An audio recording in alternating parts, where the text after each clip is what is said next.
Muy buenas tardes, jóvenes estudiantes. Soy la doctora Julia Sáenz. Este es el curso Derecho Penal General para el segundo año CB vespertino de la Facultad de Derecho y Ciencias Políticas de la Universidad de Panamá.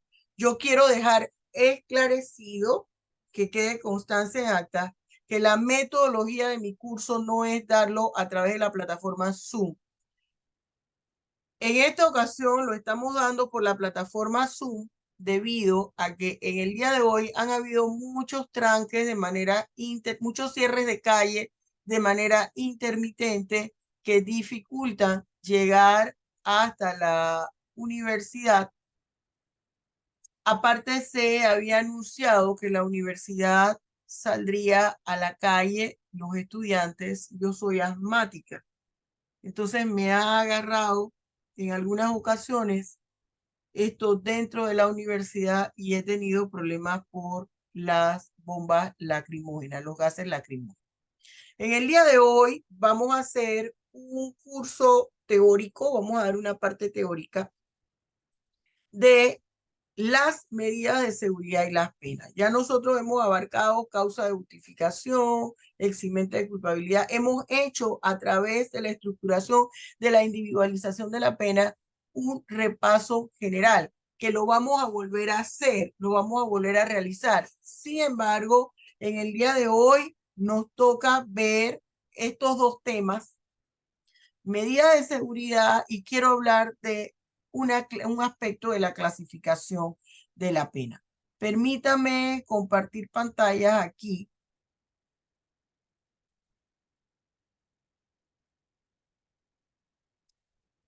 Eh, Vamos con la medida de seguridad primero.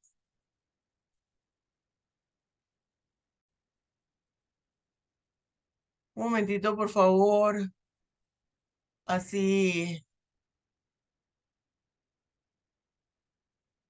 así decía en una propaganda que aquí había en Panamá antes de que muchos de ustedes estuvieran ni siquiera en proyecto.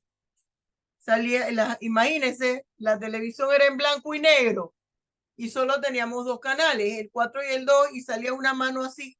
Un momentito, por favor, cuando se cambiaba, cuando se daba un sketch y se iba a comercial, le decían, un momentito, por favor. Bien. Vamos entonces, están aquí entrando todavía.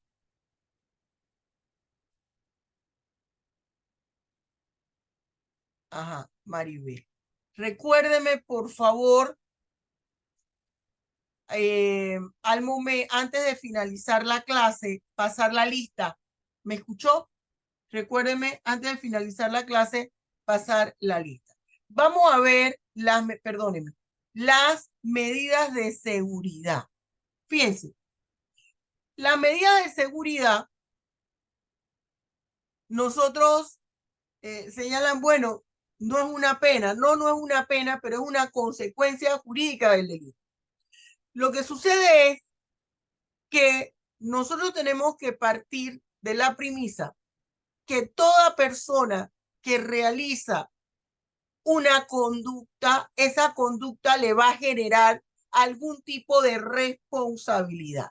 Le va a generar tanto responsabilidad civil como responsabilidad penal.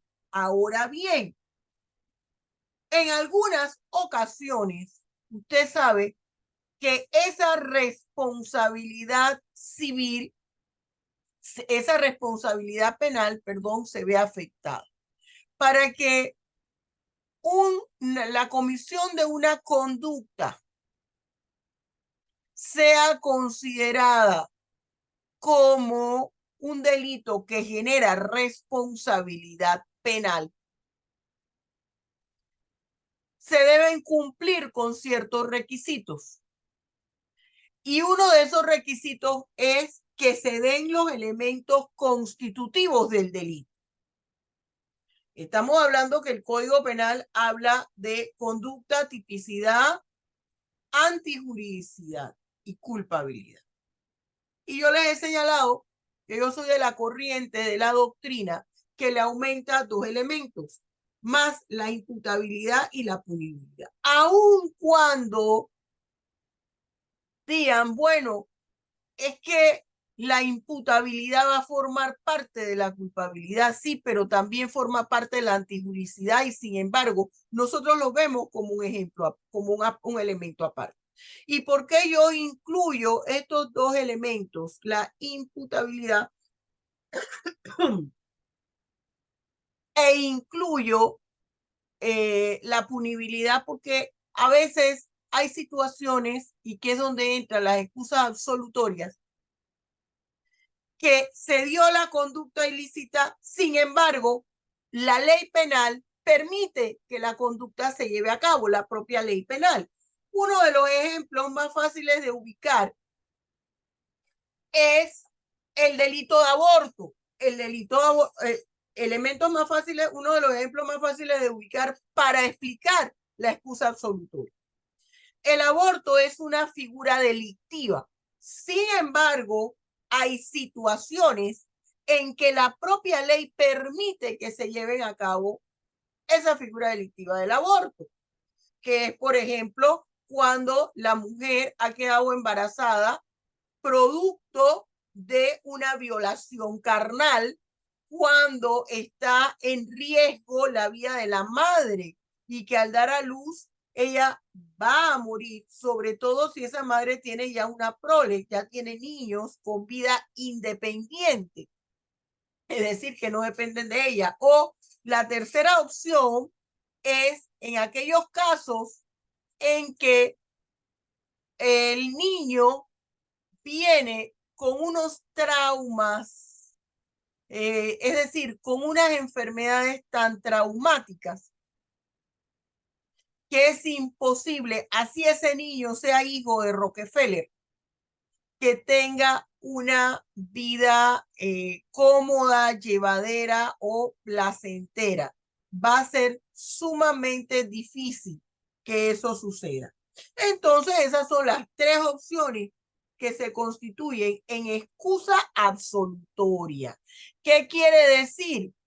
Como su nombre lo indica, es una situación que me va a eximir de responsabilidad penal, me excusa de responsabilidad penal, la misma ley me permite llevarlo a cabo. Entonces, esa situación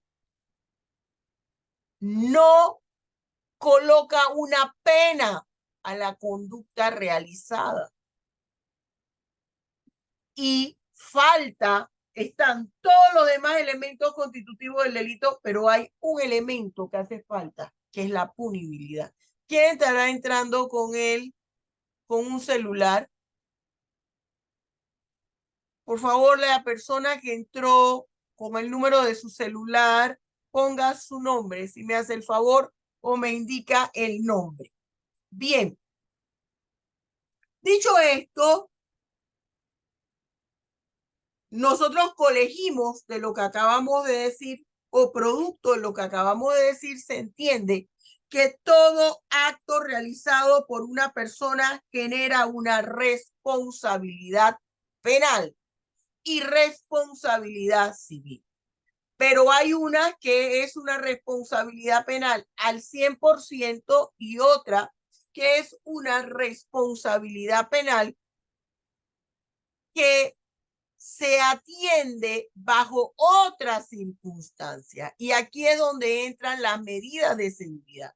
Las medidas de seguridad son situaciones que se consideran como una consecuencia de la comisión de un hecho punible para aquellas personas que se encuentran en condiciones especiales con referencia a los elementos constitutivos del delito. Son formas alternativas de que una persona que llevó a cabo la comisión de un hecho punible no quede exenta de responsabilidad. Porque acuérdese usted que aquí hay que velar tanto por los derechos de la víctima como por los derechos del victimario. Hubo una afectación, aunque la persona que la cometió no reúna los requisitos para que se le aplique una pena, pero cometió un delito y no reúne los requisitos porque hay alguna afectación a los elementos constitutivos del delito. En este caso, al aspecto de la imputabilidad. Las medidas de seguridad, que son formas alternativas de establecer una consecuencia jurídica a la comisión de una persona que no reúne todos los requisitos que se requieren para responder en su totalidad penalmente. Pero va a responder en una forma diferente, pero va a responder ante la situación en la cual incurrió. Y aquí hay Roberto Morgan, quien ingresó. Está bien, Roberto, con el celular. Bien, pero aquí nosotros tenemos que con las medidas de seguridad se les va a aplicar algún paliativo. Aquí tiene que ver dos aspectos. La edad o el estado de salud mental. Acuérdense que la culpabilidad que se establece a través de la individualización de la pena es el grado de reprochabilidad que se le hace a una persona por la supuesta comisión de un hecho punible, porque en nuestro país seguimos los convenios, las convenciones internacionales, y en la Convención Americana se habla de la presunción de inocencia. Una persona es inocente hasta que se demuestre lo contrario. El Código Procesal Penal panameño ya no habla de la presunción de inocencia, sino que habla taxativamente de la inocencia del individuo hasta que se le demuestre lo contrario y que exista sentencia en firme, que es decir, que he hecho tránsito a cosa juzgada. ¿Qué quiere decir eso? Que la sentencia por la cual se le estableció su nivel de culpabilidad, por la cual se estableció su nivel de responsabilidad penal, ya no admita ningún recurso que pueda cambiar el contenido de esa sentencia. Yaribel, por favor, encienda su cámara. Aquí hay que estar con las cámaras encendidas, no apagadas. Bien, entonces,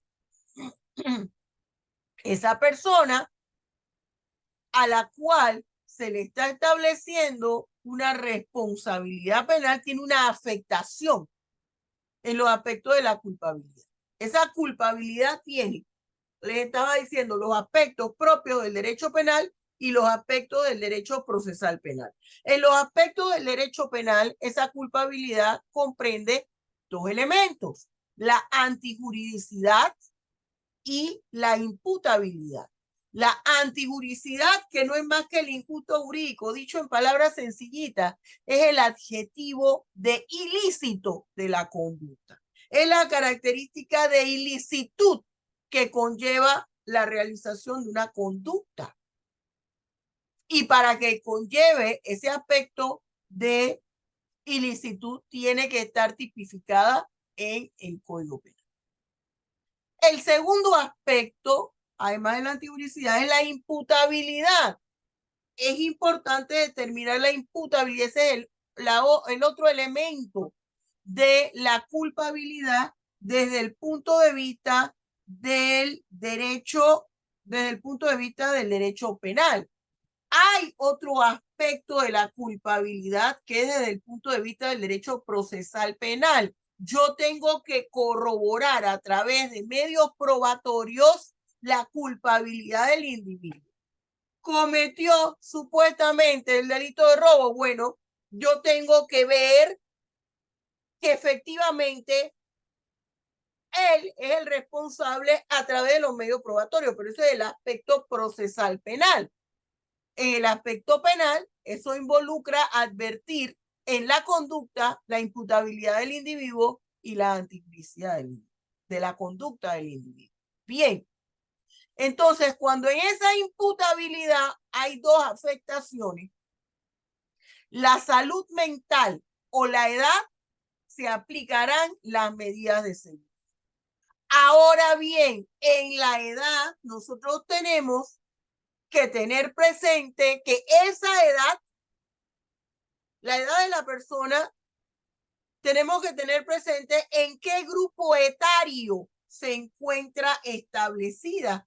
Comprende qué grupo de etario comprende para saber si, dependiendo de ese grupo etario en el cual está comprendida, nosotros podamos saber si va a responder penalmente ante una jurisdicción especial o la jurisdicción especial de qué? De menores, o se le va a aplicar una medida de seguridad. Entonces, esa jurisdicción especial de menores es la famosa Ley 40 de 1999, que ha tenido múltiples modificaciones, pero sigue siendo la Ley 40 con modificación. Cuando tenemos el aspecto de la edad, usted sabe que está desde los 13 años en adelante, la persona responde penalmente. Quiere decir que se le va a iniciar un proceso penal ante la jurisdicción especial de menores. Y se le va a aplicar sanciones, pena de prisión, que va a iniciar en los centros de custodia. Y yo le decía a una juez de niñez y adolescencia, le decía, mire, aunque le digamos centro de custodia del menor, es un centro penitenciario. Como le llamemos, está en una prisión, en una cárcel, ese centro de custodia. Y cuando va a dormir en una celda, aunque le llamemos centro de custodia de los niños. Antes se le llamaba, era un sistema tutelar. Ahora es un sistema de custodia donde donde ese privado de libertad, dependiendo del grupo etario al cual pertenezca, si es de los 13 años en adelante, él responde penalmente ante la comisión de la figura delictiva. El proceso penal inicia en la justicia de menores dentro del centro de custodia, y si cuando ha cumplido la mayoría de edad todavía le falta para cumplir con su pena de prisión, pasa a un centro penitenciario y teóricamente, ya esto que les digo es teórico porque en la práctica a veces ocurren otras cosas, entonces va a concluir su pena de prisión en un centro penitenciario y teóricamente no puede estar con la población que pase de los 21 años. Debe estar entre la población que oscila de los 18 a 21 años. Pero hablando folclóricamente, sabemos que esa clasificación como tal no es en realidad que es del todo así. Hay una expresión folclórica, esto sale junto con pegado. Eso está todo revuelto, pero teóricamente debe existir una población juvenil de los 18 a 21 años que esté separada del resto de la población. Y ese menor que viene del centro de custodia, que todavía le falta terminar su sanción, debe estar con ellos, con los jóvenes de entre 18 a 21 años. Y si cuando llega a los 21 años todavía él no ha concluido con su pena de prisión, entonces ya se le coloca junto con el resto de la población. Entonces, esos privados, esas personas que han incurrido en la comisión de un hecho punible, que son menores de edad y que no han alcanzado los 13 años, es decir, no pueden responder penalmente, son sometidos a medidas de seguridad de carácter educativas. Otra situación que ocurre que puede estar afectada la imputabilidad es por razón de la salud mental. Una salud mental que puede ser una afectación de la salud mental que puede ser permanente debido a que es un enajenado mental, o puede ser una enfermedad mental que le ocasione o alguna condición mental, no le vamos a llamar enfermedad a este aspecto que le estoy hablando, a una condición mental que les ocasione una imputabilidad disminuida. Por ejemplo, si esa persona ingirió bebidas alcohólicas, cuando la persona ingiere bebidas alcohólicas, no controla el nivel del alcohol, esa persona en ese momento desconoce a cualquiera, hasta la mamá, el papá no lo identifica porque el alcohol, yo no ingiero bebidas alcohólicas. Digo esto para que quede claro por lo que voy a decir a continuación. Hay determinado nivel del alcohol que tolera su cuerpo y que usted está perfectamente bien, no ha pasado nada. Usted se toma una copa de vino, 1 o 2 copas de vino. Es un porcentaje mínimo del 10%, 7% del alcohol en su organismo y no ha pasado nada. Pero cuando se rebasa de ese porcentaje que usted empieza a desconocer a las personas, la persona actúa y en realidad no sabe lo que está haciendo. Por eso es que a veces hay homicidios grandes, fuertes. Oye, pero que tu mamá, no, él en ese momento, cuando ya se tomó una botella de seco, una botella de whisky, una botella completa de vino, en realidad no sabe que es la mamá o el papá o la esposa o el hijo, y ¡págata! Le mete un golpe, la persona cae y muere. Se ve mucho en las fiestas. La persona estaciona el carro, otro le estaciona detrás y sale después que se ha tomado media botella de vodka con el fresquecito, el aire de la noche. Él piensa que está por allá por la estratosfera y alguien me tiene aquí el carro trancado y no coordina que esa persona está en la misma fiesta que está él, que nada más es llamar para que le muevan el carro y cuando viene la persona le da un tiro, le da un disparo.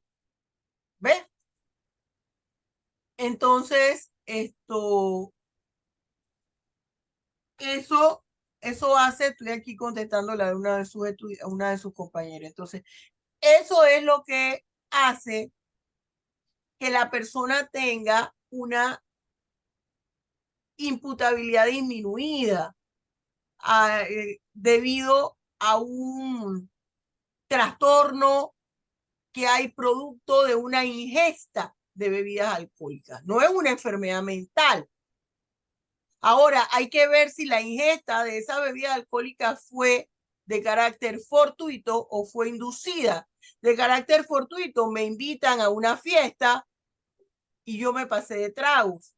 Y cuando salgo, vuelvo al ejemplo de el carro. Mire, este ejemplo usted no tiene idea cuántos casos hay así.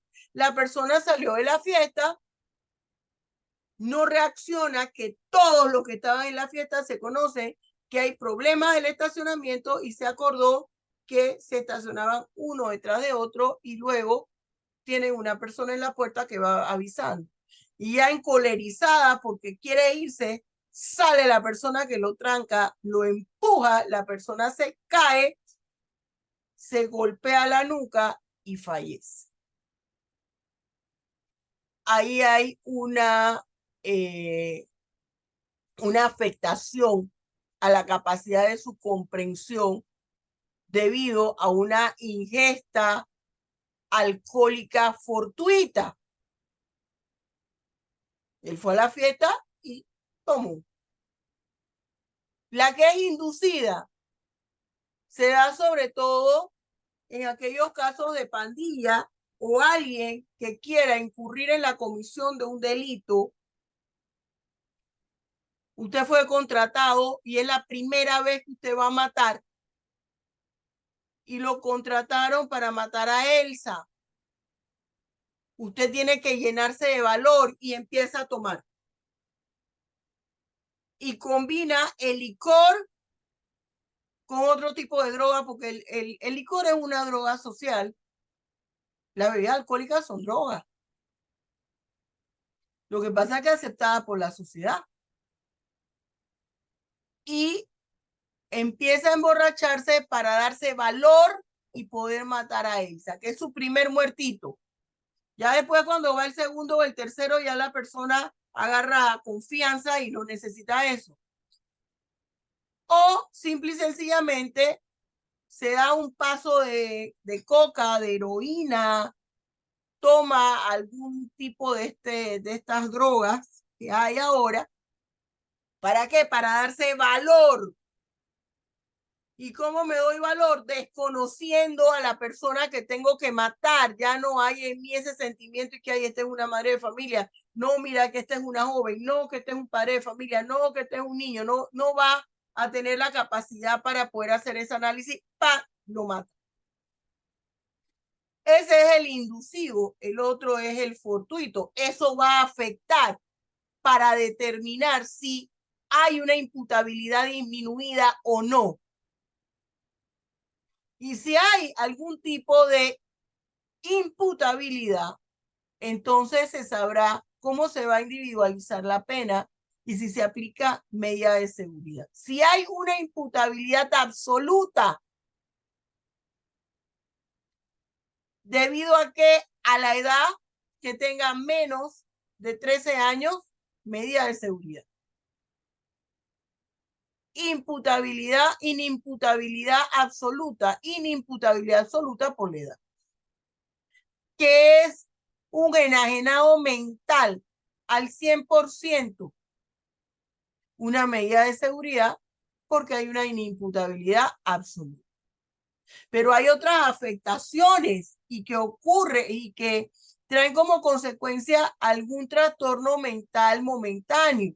El acto de liberar incausa, como yo les he hablado aquí, donde hay un impacto tan fuerte en la persona en ese momento que en ese momento la persona no reacciona y comete ese hecho punible. Eximente de culpabilidad como el miedo insuperable. Cuando sentimos terror, por ejemplo, si ahorita mismo todos estamos en nuestra aula virtual, pero si ahorita mismo pasara un terremoto, un temblor muy fuerte, que se siente en todos los lugares, ser que usted le dé por tirar la computadora y sale corriendo. A otro le dará por quedarse aquí, si total se va a venir todo abajo, me voy a quedar aquí quieta. Hay situaciones que influyen en la conducta del individuo, situaciones externas que le pueden ocasionar que un miedo, un terror insuperable y usted comete determinada conducta. Puede ser que usted esté en la biblioteca en este momento, en el aula virtual, y viene el terremoto y hay una persona de la tercera edad saliendo también de la biblioteca donde usted está y usted la empuja y usted sale corriendo. Usted se le olvida que es una persona de la tercera edad, que hay que cederle el paso. Usted tiene un terror por la situación que está ocurriendo. Ese miedo insuperable es terror. Eso le afecta su capacidad de comprensión, porque ¿qué es la imputabilidad? La capacidad de comprender y entender la magnitud del acto que está cometiendo. La imputación objetiva quiere decir que la persona no actuó como se esperara que actuara en atención a la capacidad de comprender lo que realizaba, lo que hacía. Si no hay ese terremoto y Elsa quiere salir rápido del salón donde está, pero no hay terremoto, no hay bochinche de los gases lacrimógenos, no hay absolutamente nada, y ella viene y esa persona de la tercera edad que está saliendo de la biblioteca, que va delante de ella, la empuja con el codo, la persona se cae para ella salir. ¿Me estoy explicando en las diferencias? Bien. Ahora, ¿cuáles son esas características que ya la hemos mencionado? Todo esto está en mi sitio web, ¿ah? Esas medidas de seguridad, de igual manera, tienen que atender a una legalidad, es decir, deben estar descritas, definidas. Igual con antelación a la comisión del hecho punible, solo deben ser, son personalísimas porque solo se le aplica a la persona en que incurrió en la comisión del hecho punible. En caso de los padres, hay una responsabilidad civil solidaria de los padres. Esa responsabilidad civil es el resarcimiento e indemnización del daño que lo van a cubrir los padres porque se entiende que el menor no tiene los medios económicos para resarcir civilmente el daño, porque resarcir civilmente es pagarle a la persona. Públicas solamente la puede aplicar el Estado a través de la autoridad competente. El juez de conocimiento o el juez de niñez o adolescencia. Indeterminada, mire, como las medidas de seguridad, como las medidas de seguridad, a ver, aquí me están haciendo, doctora, se está presentando la diapositiva 2, se lo comento, si está pasando a la siguiente. No se ve la tercera diapositiva. ¿Elsa? Sí, profesora, ahora sí. Ah, bien, es que acabo de leer lo que ella me escribió, pero no, parece que no, no sé. Bien. Pero sí se ve la diapositiva. Y esto lo tiene usted en su libro de texto también. Bien. Entonces, dijimos que pública porque la establece el Estado, las impone el Estado a través del Código Penal, es decir, a través de la ley, porque no solamente está en el Código Penal, también está en lo que tiene que ver con la ley de responsabilidad penal del adolescente. Decíamos que indeterminada porque las características empiezan, si usted ve aquí en la pantalla, con la palabra tratamiento. Las medidas de seguridad, esas consecuencias jurídicas alternativas, son un tratamiento. La persona no reúne las condiciones para que se le imponga una pena, porque hay una afectación en su culpabilidad, que es la imputabilidad, una afectación a los elementos constitutivos del delito. Pero la víctima tiene que sentirse que no ha quedado impune el acto a través del cual se le vulneró un derecho. Y se busca la forma de resarcir el daño imponiendo una medida de seguridad, pero este es un tratamiento. Y la terminación de la medida de seguridad va a depender del avance que dé la persona. ¿Quién es Yaribete Espinosa, que no está apareciendo aquí en cámara? Yo la voy a tener que remover porque esto no está apareciendo en, no está encendiendo la cámara. Ajá, bien. La clasificación de las medidas de seguridad es medidas de seguridad curativa y medidas de seguridad educativas.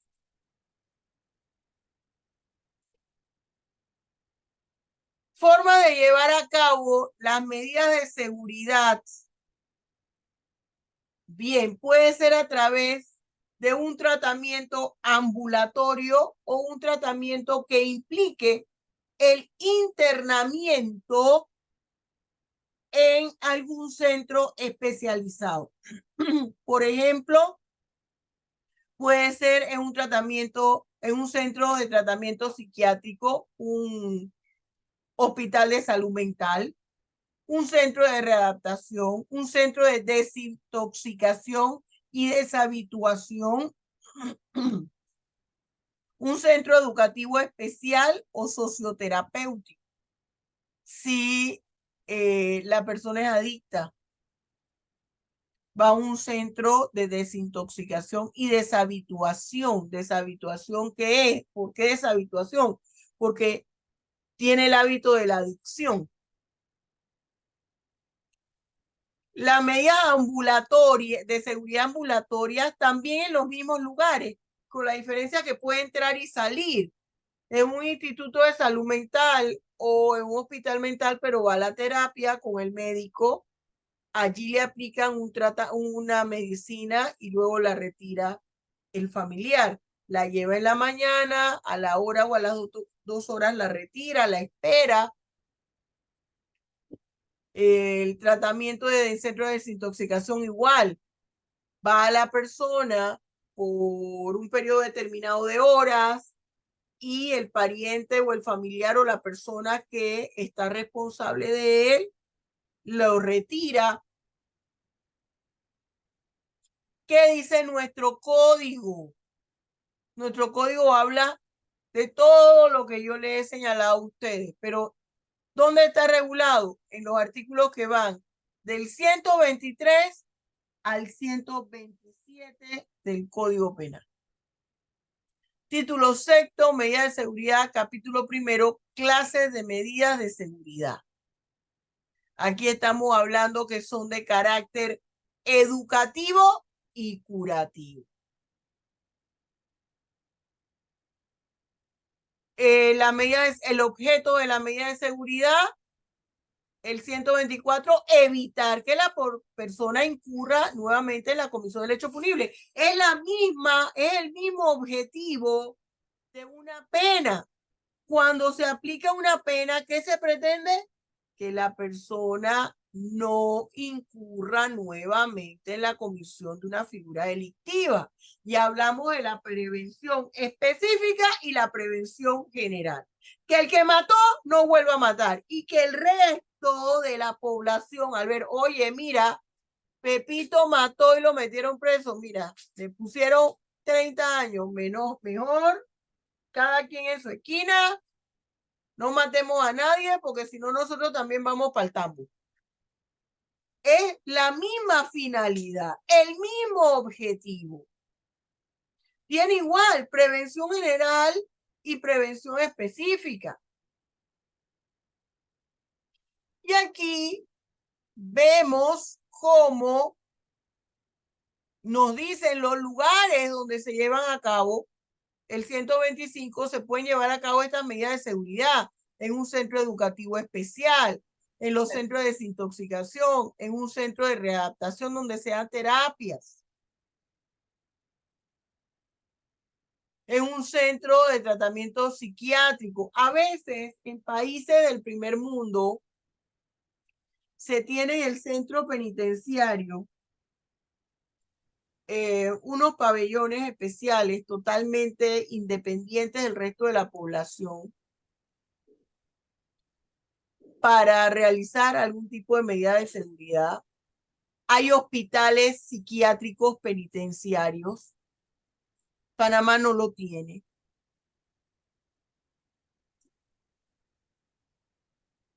Y aquí nos habla El 126, fíjese lo importante que dice que esas personas inimputables totalmente durante el término que establezca el médico tratante. El médico es el que va a indicarle al juez de conocimiento, mire, ya esta persona está mejor, puede salir. O sea, que no tiene un periodo determinado como la pena de prisión. Preguntas hasta aquí, jóvenes. No quiero un conversatorio que sea el yo conmigo. Necesito que se ponga en vista. Ya sé que Roberto no se puede poner en vista porque tiene problemas con el celular. Edith, para pasar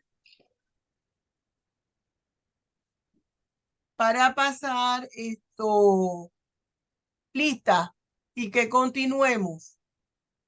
Y si no están en vista, le tengo que poner ausente. A ver, Daniela Baré, Micael Delgado, Ana Gabriela Bravo, Eleazar Fuentes, Elsa Gran,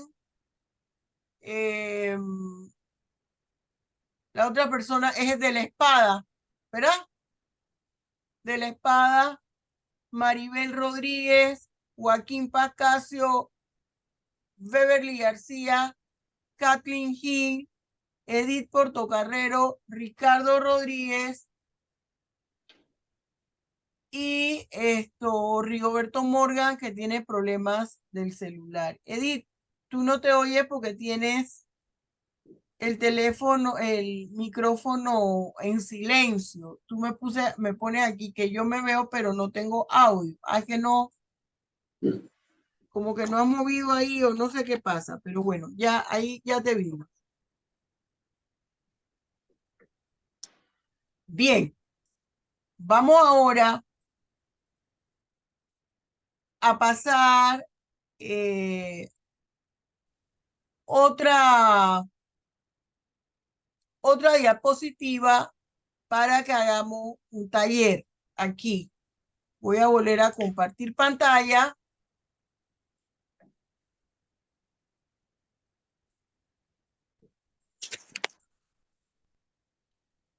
Me dice si está viendo.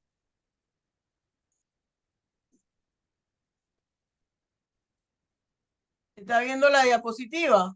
Sí, sí lo veo. Sí, profesora, sí se ve.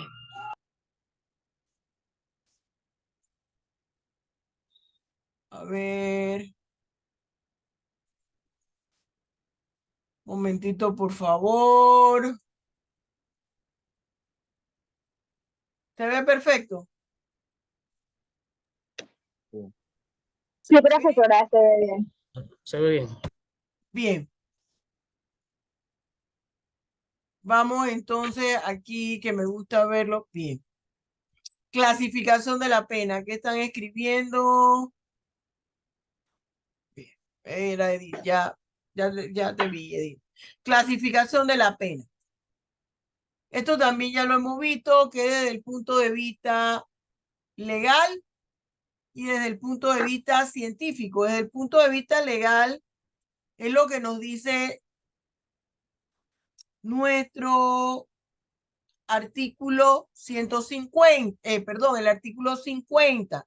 Y desde el punto de vista científico es lo que habla la doctrina. Vamos a ver desde el punto de vista científico.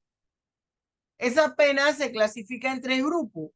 En atención al bien jurídico que se le afecta al sentenciado, al victimario al momento en que se le aplica la pena. Segundo, según la autonomía. Y tercero, la disponibilidad de imposición que tiene el jugador al momento que la otorga. Según el bien jurídico que se afecta, tenemos las corporales, que esas ya no se aplican en la mayoría de los países. Todo tiene que ver con el sistema jurídico penal. Por ejemplo, en aquellos países donde todas sus leyes y sus normativas están regidas por la religión, y si tienen religiones extremas, pues habrá penas corporales. Entre ellas están los latigazos, imputación de mano. Hay países en el Medio Oriente que todo aquel que roba algo le amputan la mano. Y yo le decía a un grupo de estudiantes, imagínense cuántos socos andarían aquí en Panamá. Imagínese usted. Hay otros que funcionarios públicos que toma dinero del erario público, lo matan. Aquí en Panamá la población se hubiera mermado bastante. Se hubiese mermado bastante. Dios mío, qué horror. Bien, están las Profesora, pecuniarias. ¿Ah? Entonces no contaría lo que pasa con los NOVE y el cepo. Sí, pues, ¿qué sistema tienen ellos? Ese sistema es netamente de sus costumbres. Esa es una costumbre que ellos tienen. Ahora, fíjese, esa pregunta de Ricardo está buena porque aquí ocurre algo interesante. Entra lo que es el pluralismo jurídico. El pluralismo jurídico es cuando hay varios sistemas de justicia dentro de un mismo estado.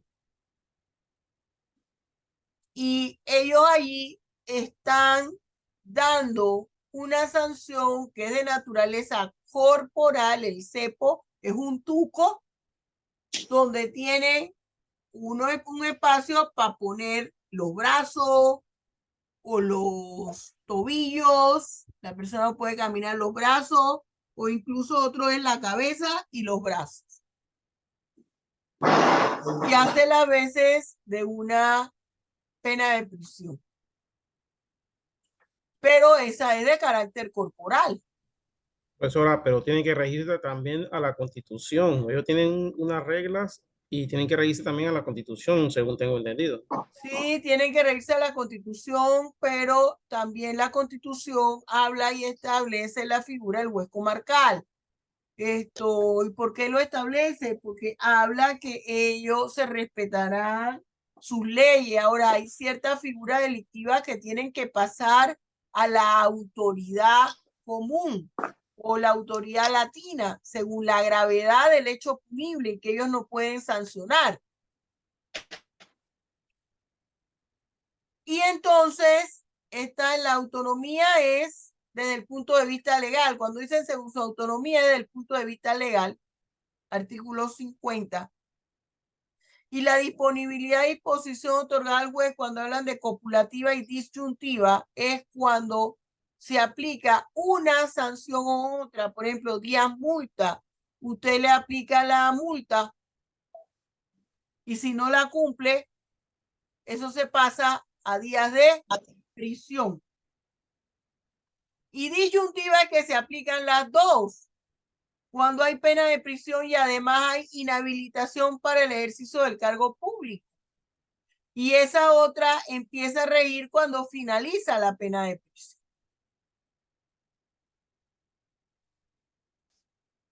Desde el punto de vista legal, artículo 50, es dependiendo de quién cometió la figura delictiva. Hablamos de persona natural y de la persona jurídica. ¿Cuándo va a ser responsable la persona jurídica? Cuando la creación de esa institución jurídica se hizo con la finalidad de cometer la figura delictiva. Eso no quiere decir que esa junta directiva que conforma esa empresa no va a ser sancionada. Se sanciona también, pero se sanciona la empresa con una multa o inhabilitándola para contratar con el Estado o disolviendo la empresa. Y está dependiendo de su nivel de autonomía, lo que es el artículo 50. Vamos a ver qué pasa aquí. Mire, desde el punto de vista legal, en el 51, esto está en el título 3 del libro primero del Código Penal, capítulo 1, clases de pena, los artículos que van del 50 al 51. En ese 51, cuando comete el delito, la persona jurídica, dice, cuando la persona jurídica es usada o creada, ¿para qué? Para cometer el delito. O ya estaba creada y a través de ella se cometió el delito. O sea, beneficiada por la comisión de ese delito. No fue creada para cometer el delito, pero se beneficiaba con ese delito que se llevó a cabo. Y hay 6 sanciones. Se le cancela su licencia. Y aquí tiene que por un término no mayor de 5 años.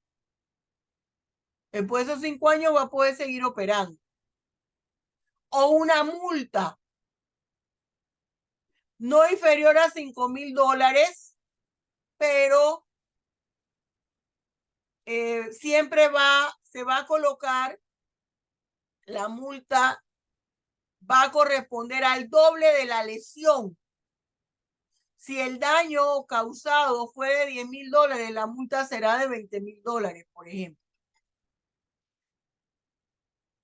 No va a tener más beneficios fiscales, no va a contratar con el Estado directa o indirectamente. Aquí se le pone por un periodo no mayor de 5 años. Se ordena la disolución de la sociedad. Y aquí fíjese, en caso de que la persona jurídica sea prestadora de servicio de transporte, es una empresa transportista y utiliza el transporte para introducir droga al territorio nacional, la pena puede ser de $25,000, no menor a $25,000, y se calcula el doble del daño ocasionado. No puede ser superior al doble del daño ocasionado. Entonces, aquí las penas en el 50 para la persona natural, ya nosotros la hemos mencionado. Está la principal, la sustitutiva, la accesoria. La principal, ya sabemos, tratamiento terapéutico multidisciplinario, días multa, arresto de fines de semana, prisión. La sustitutiva, prisión domiciliaria, trabajo comunitario. Acuérdense que esto tiene que ver con la sustitución de la pena, subrogados penales. La accesoria, lo que es la multa, inhabilitación para ejercer funciones públicas, inhabilitación para el ejercicio de determinada profesión. Le suspenden la idoneidad de médico o de arquitecto o de ingeniero o de abogado. El comiso, la prohibición de portar armas de fuego, armas. Porque no solo las armas son de fuego, armas. Suspensión de la licencia para conducir, suspensión de la patria potestad y el ejercicio de la tutela, inhabilitación para ejercer los cargos públicos o una profesión que tenga que ver con menores, prohibición de residir en determinado lugar. Bien. Nosotros, pónganse en vista, por favor. Joaquín Portocarrero Miriam.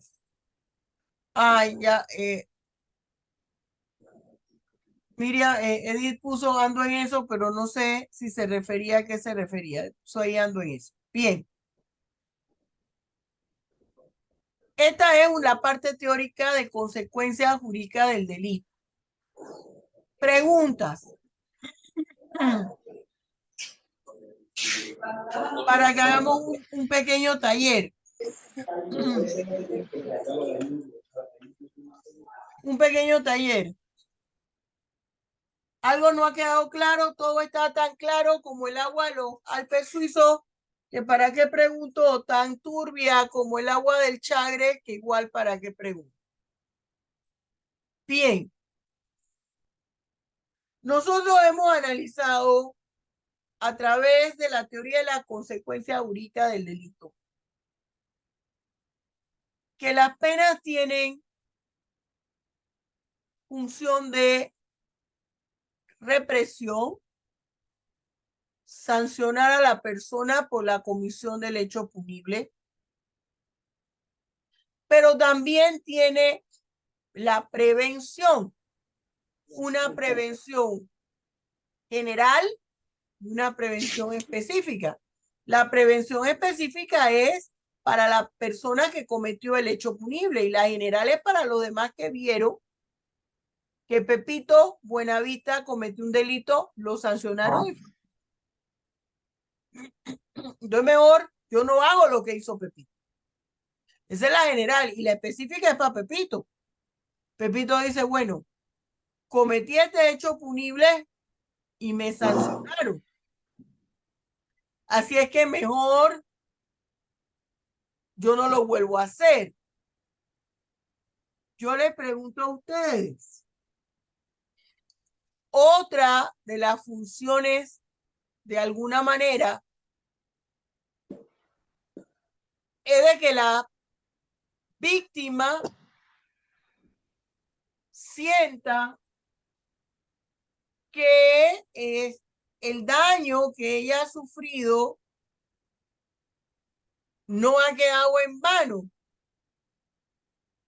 Voy a hacer un paréntesis. Mi casa es un poco grande y nunca he escuchado a esta hora todos los pajaritos que se posan en un palo de mango que tengo. Yo no sé si es que están hablando o cantando, están diciendo que va a suceder, pero si lo tengo ahí, me ha causado extrañeza mía, se me queda viendo mamá que estás hablando, pero es que me ha causado extrañeza. Mía y yo compartimos estudio aquí en en el estudio de nuestra casa. Y ella se voltea y me dice, mamá, ¿qué estás hablando? ¿De qué están hablando qué? Sí, están hablando entre ellos. Bien, cierro paréntesis. A ver, muchachos. Pero, dentro de esas funciones, como yo les estaba señalando, es que la propia víctima sienta que de alguna forma su derecho, la transgresión de su derecho no quedó impune. Entonces yo le pregunto a ustedes, considera usted que la aplicación de una pena como las que establece nuestro código, las penas de prisión que tienen un mínimo y tienen un máximo,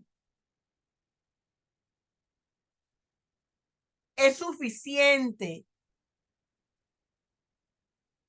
para resarcir el daño causado?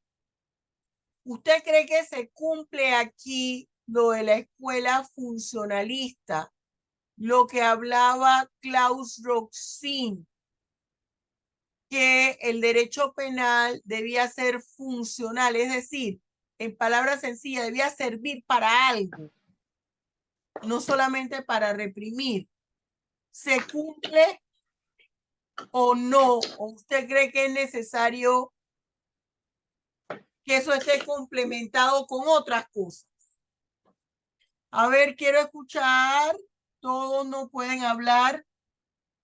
Voy a ir aquí anotando el orden. A ver, levante su manito. Si no, usted sabe que empiezo a llamar. Aquí está la parte de los emotics. A ver, Portocarrero. ¿Quién más? Maribel. ¿Quién más? Mire que los estoy anotando. A ver, Ana Gabriela. En la parte de los emotics, de la reaction, dice reactions. Ahí usted puede levantar la manito. Eleazar de la espada. ¿Quién más? Y el que no sabe usar el reaction, bueno, levante su mano. Evelyn.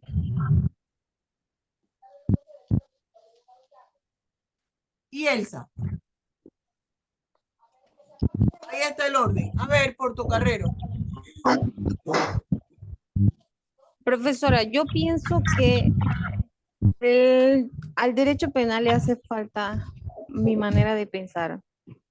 Ajá.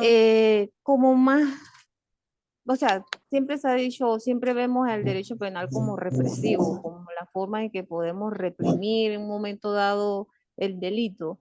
Pero yo siento que desde el punto de vista, eh, no tanto de la parte de represión, sino desde el punto de vista como por decirlo así, como a manera de enseñar, pues, Ajá.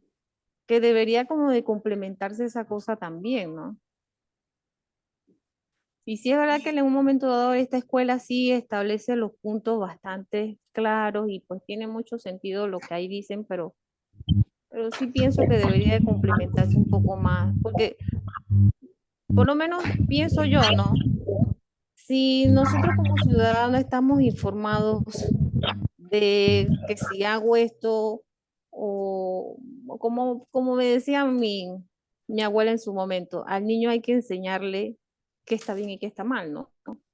Para no castigar al adulto. Pero si tenemos una sociedad que básicamente está más o menos, por decirlo así, desde el punto de vista de lo que es la seguridad social a la deriva, siento yo como que en ese punto pues debería de Es cierto, complementarse. mire, hay algo que dice, voy a esperar para que todos hablen para hablar, para no adelantar y darle la oportunidad. Después de Portocarrero venía Maribel. Sí, buenas tardes, profesora y compañero. Ajá. En referencia a la pregunta que usted hace, yo siempre me he pensado pues que al derecho penal le falta bastante en sentido de tanto estrategia como pena más dura. Y yo pongo un ejemplo porque cada vez que pienso en esto me trae a la mente ese hecho, el caso Búnker. No sé si fue un caso muy sonado, ¿El todos lo caso? conocimos. ¿El Búnker, caso? el caso Búnker donde dos Ah, sujetos sí, de lo mataron de a 7 Colón. jóvenes. En Ujú. Colón, sí, ajá. Exacto. La pena para el autor del delito solamente fue de 50 años. Yo pienso, lo que a mí concierne, lo que a mí respecta, fue una pena muy corta para el autor del delito. Es decir, o sea, murieron 7 jóvenes, fueron 7. Yo siento que la familia no queda satisfecha o no queda, no se siente que la ley se hizo justicia, a mi concepto, pues. Segundo, el país tiene una política criminal. Al, al cómplice del delito le dieron 30 años, pero ese joven detrás de él, según informaban las redes o según se decía en los medios de comunicación, incluso de manera pues que él mismo publicaba en sus redes sociales, él tenía un trastorno y bien fuerte. Entonces mi pregunta es, ¿dónde está la política? ¿Dónde están las estrategias que debe implementar el gobierno o los autores que les competen implementar estas políticas públicas, de manera que a este joven que a él le metieron 30, le pusieron 30 años de prisión, ¿qué se está haciendo para que este joven cuando salga no vuelva a cometer lo mismo o no o salga resocializado como plantea pues la política pública o la política criminal que el país tiene? Y ese es mi punto de vista, pues, en referencia a la interrogante que usted hace. Muy bien. Ana Gabriela. Bueno, yo pienso que en cuanto a las penas que se le dan a las personas, la gran mayoría de estas, o uno, no llegan a cumplirlas, o sea, no las llegan a cumplir completas, sino que hacen ciertas, o por ejemplo, se les dan ciertos acuerdos para que las personas salgan más temprano, o hacen trabajo comunitario para que puedan básicamente disminuir estas penas. Aún así, siento que las víctimas al final no se les da como esa ayuda que se les daría en otros lugares. O sea, por ejemplo, yo he visto que en otros países no solamente se enfocan en lo que es o sea, la persona, el victimario, sino que se enfocan también en ayuda a la víctima, ya que en muchas ocasiones, o sea, sí puedes llegar a meter preso a la persona, pero la víctima queda, o sea, sin que le den como, no remuneración en dinero, sino que no hay como una ayuda para esa persona, tanto física como mentalmente, o sea, como ayuda mental, entre otras. Además que pienso que la mayoría de las veces estos victimarios o estas personas que entran en prisión, en las prisiones panameñas no se les da la ayuda para que ellos no vuelvan a recaer en lo que son estos actos delictivos. O sea, que la gran mayoría de veces se ve que una vez que la persona sale de estos centros penitenciarios, vuelven a caer en lo que son los actos delictivos. O sea, no hay como buenas políticas criminales para ayudar a las personas, o no hay como medidas para que estos no vuelvan a caer en lo mismo. O sea, no se les da ayuda tampoco dentro de la prisión. Y bueno, siento que eso es como un punto importante, tanto la ayuda que se le da a la víctima como a la del victimario dentro de las cárceles. Bien. Eleazar. Buenas tardes. Con respecto a lo de las penas, eh, yo lo que veo importante en este tema es, antes que todo, la educación que debe haber aquí en Panamá. Porque obviamente sin educación, los jóvenes se unen a las pandillas y a todo lo demás. Eh, en el centro de cumplimiento de menores, cuando tiene que seguir con la pena, ¿no? A esos jóvenes se les envía a un centro penitenciario de personas ya mayores, ¿no? La joyita. Y al hacer eso, lo que pienso yo que se le está haciendo un mal a ese joven, porque dentro de esos centros, uno crea, hay mayores modos de delito, o sea, se crean otros métodos de delito, y ese joven aprende de eso. Cuando cumple con la pena, sale de prisión, va a su casa, va a su barrio y vuelve y hace lo mismo. Entonces pienso que no, las penas no están ayudando mucho, y también es por la falta de profesionales en la materia, psicólogos que realmente amen o tengan esa pasión de que un joven que tiene 20 años o una persona ya mayor, un psicólogo ame y busque como ese querer de que esa persona cambie. Entonces, en el ejemplo de que si eso cuida a la víctima, damos un ejemplo de que una persona le robó a una señora, a esa persona la mandan a la cárcel, luego a la misma señora que le roba a otra persona y vuelve a ser víctima de un delito. Entonces, pienso que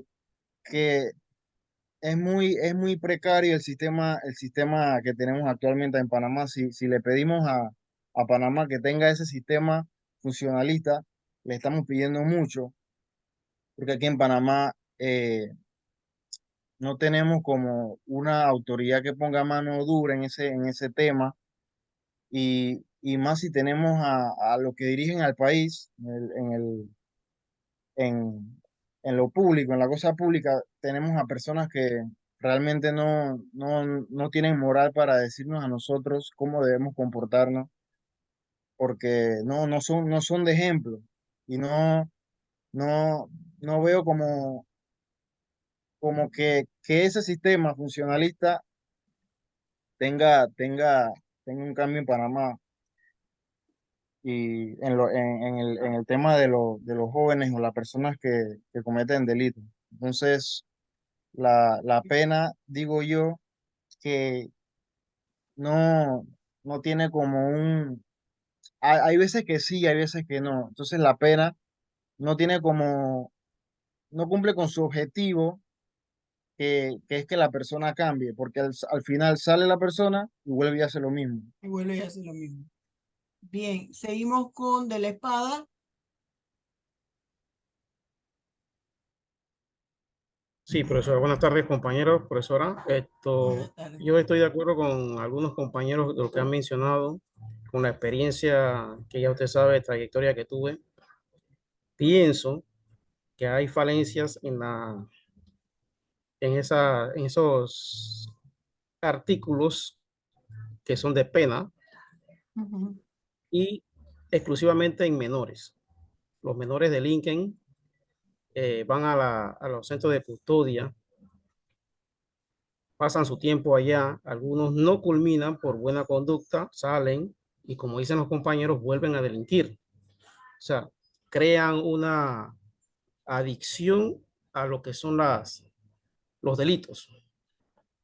Adicional a eso, vemos también, estoy de parte de las autoridades que, como le dicen, creo que son, que son de resocialización.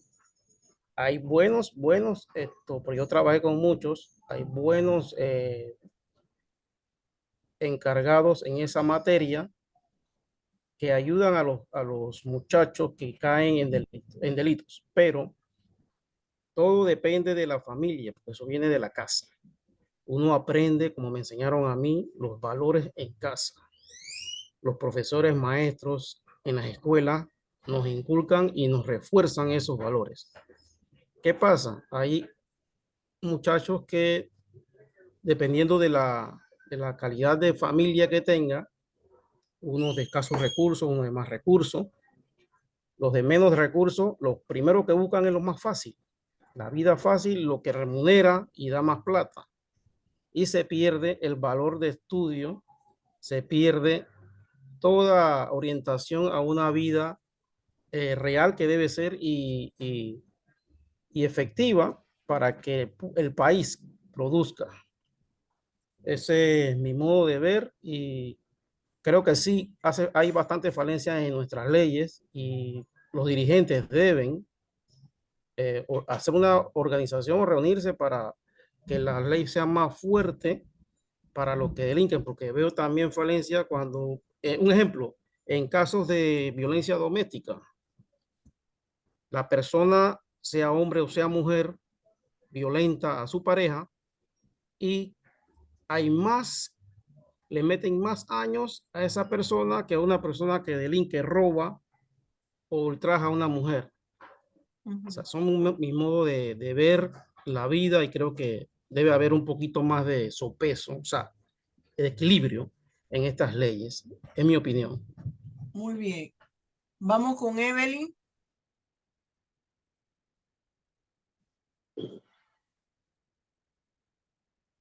Evelyn.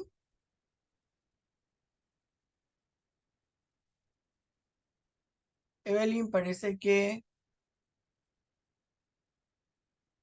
no está.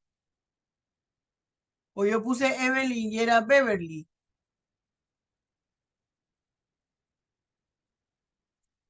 Aquí hay Evelyn, ¿sí?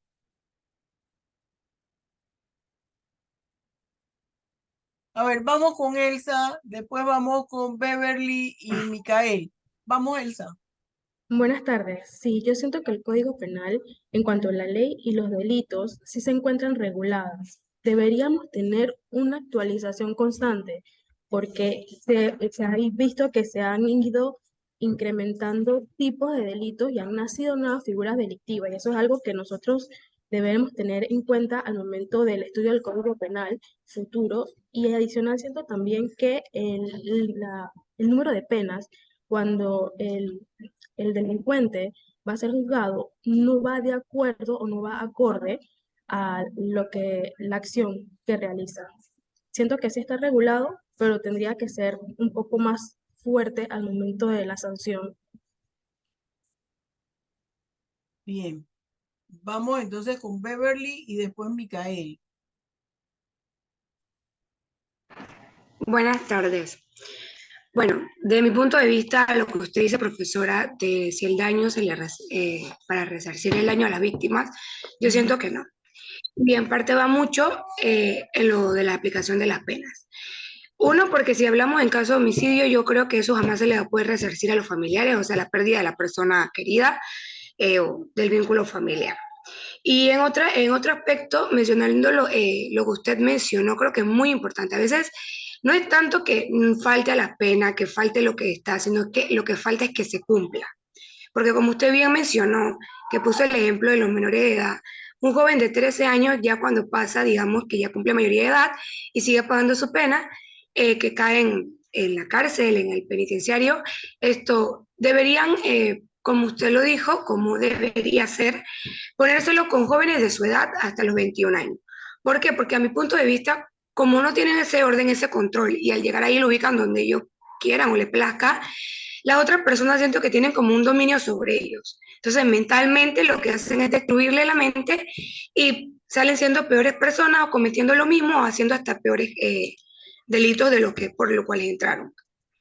Entonces yo siento que es la falta de cumplimiento de la pena, o sea, de lo que ya está establecido en el código, en la constitución, o sea, es eso, es la falta de cumplimiento. Para mí, eso creo que es una de las mayores cosas porque se hace, o sea, se pacta una cosa, está escrito una cosa y al final se termina haciendo algo, o sea, totalmente contrario a eso y salen perjudicados ellos mismos y la sociedad, porque vienen a hacer malhechorías sin importar qué, porque ya en ellos está como ese chip de hacer la maldad, pues, y también a saber con qué tanto grado de daño en su salud mental han quedado.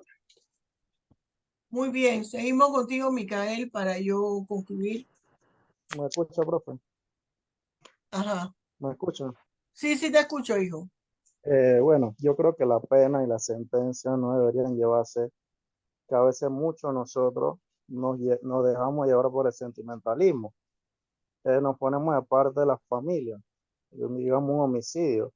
Entonces, creo que ese punto para un juez es difícil dejarse llevar por el sentimentalismo y creo que por eso muchas veces vemos penas demasiado bajas o que sentimos que no son justas.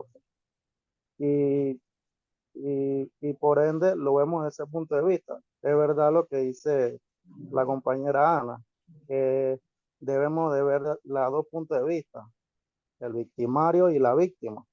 Igual lo que dice el compañero Eleazar, que la educación es importante para un adolescente o para un detenido que ya tiene su sentencia. ¿Para qué queremos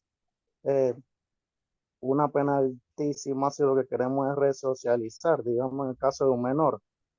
Entonces creo que en conclusión llevarse por el sentimentalismo de las penas no es tan factible, sino llevarse por, por la razón y por el código y las leyes, ¿no? Ese es mi punto de vista. Muy bien. Fíjense algo. Muy bien todas las intervenciones.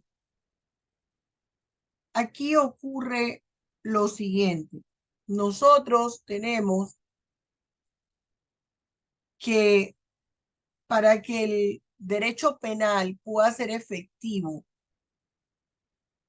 tiene que cumplir una función y su función debe ir más allá de aplicar una pena, de una represión. Por eso es que con el funcionalismo que introduce Klaus Roxin, él habla que el derecho penal tiene que ir de la mano de la política criminal, que no es lo mismo que política criminológica. La política criminal habla del diseño de estrategias tanto de prevención como de represión. Yo voy a estudiar, yo me voy a nutrir de las causas de la comisión de una figura delictiva, del por qué el hombre está delinquiendo a través de determinadas conductas, y diseñar estrategias que me ayuden a prevenirla. Por ejemplo, robo, hurto. ¿Qué es lo que está pasando? No, la mayoría son personas que no tienen empleo. Bueno, voy a diseñar mayor cantidad de políticas públicas o políticas en combinación con el sector privado para que se generen bolsones de empleo. Y bolsones de empleo que vayan en términos generales al común de la población, a toda la población, porque no puedo hacer nada más empleo para los jóvenes. No puedo hacer nada más empleos para personas que no tengan un conocimiento académico, que solo sea un conocimiento a nivel de oficios. Me estoy explicando. Tengo que contemplar a toda la población. Y eso me lo va a dar la política criminal, porque me va a ayudar a que mi sanción, mi derecho penal sea funcional. Igual al momento de aplicar las penas. Por eso es que tenemos los sustitutos penales o los subrogados penales, buscando la forma de hacer un derecho penal más funcional. Aquí hay una parte que tiene que ver con política criminal. Nosotros tenemos una ley de política criminológica, pero eso no es política criminal. Pero como en Panamá hay muchos aviondos, se le consultó a la Facultad de Derecho, pero bueno, se le consultó solamente para consultar, pero pregúnteme si siguieron indicaciones, nada. ¿Qué sucede? Nosotros tenemos también que ver en qué medida esa pena que yo estoy aplicando surte una función, surte una finalidad. Debo tener una pena que llegue hasta los 50 años de prisión para aplicársela a una persona que no se va a resocializar. Debo aplicar la cadena perpetua para no aplicar la pena de prisión. Pero hay otro aspecto importante que mencionaron aquí, la educación. Ustedes me escuchan que debemos conocer el Código Penal. El contenido de la legislación penal no es solamente para los abogados. El contenido de la legislación penal tiene que ser es para todas las personas, porque es a través del derecho penal que el Estado ejerce su facultad sancionadora. ¿En qué consiste la facultad sancionadora? En limitar mi comportamiento, mi conducta, e imponerme sanciones. Entonces yo debo conocer todo aquello que es nocivo para mí y para la sociedad. ¿Y cuál es la consecuencia jurídica que esto genera? Yo estoy segura que la gran mayoría de esas figuras delictivas que están en el código disminuirían notablemente. Las personas a veces no saben que son víctimas. A veces hay personas que no saben que ellas están siendo víctimas de delitos sexuales. porque entra en algunos sectores el factor costumbre. Y cuando digo en algunos sectores, no me estoy refiriendo a si son de los pueblos originarios, si son de las provincias, no. Personas de la propia ciudad capital, que a veces desconocen que están siendo víctimas de delitos sexuales. Hay delitos contra el patrimonio que las personas no saben. Hay otras que sí saben, pero desconocen la sanción y al conocer la sanción se pudieran abstener. Hay que hacer una cultura de paz a través del conocimiento de la figura delictiva. A veces no ayuda mucho el que la persona sea radical en algún tipo de ideología. Yo les decía a ustedes que cuando les doy derecho penal, no le puedo dar derecho penal como Julia Sáenz, sino derecho penal como la doctora Julia Sáenz. ¿Por qué? Porque hay temas que tengo que tocar, que es obligatorio que los toque porque los estoy formando para abogados.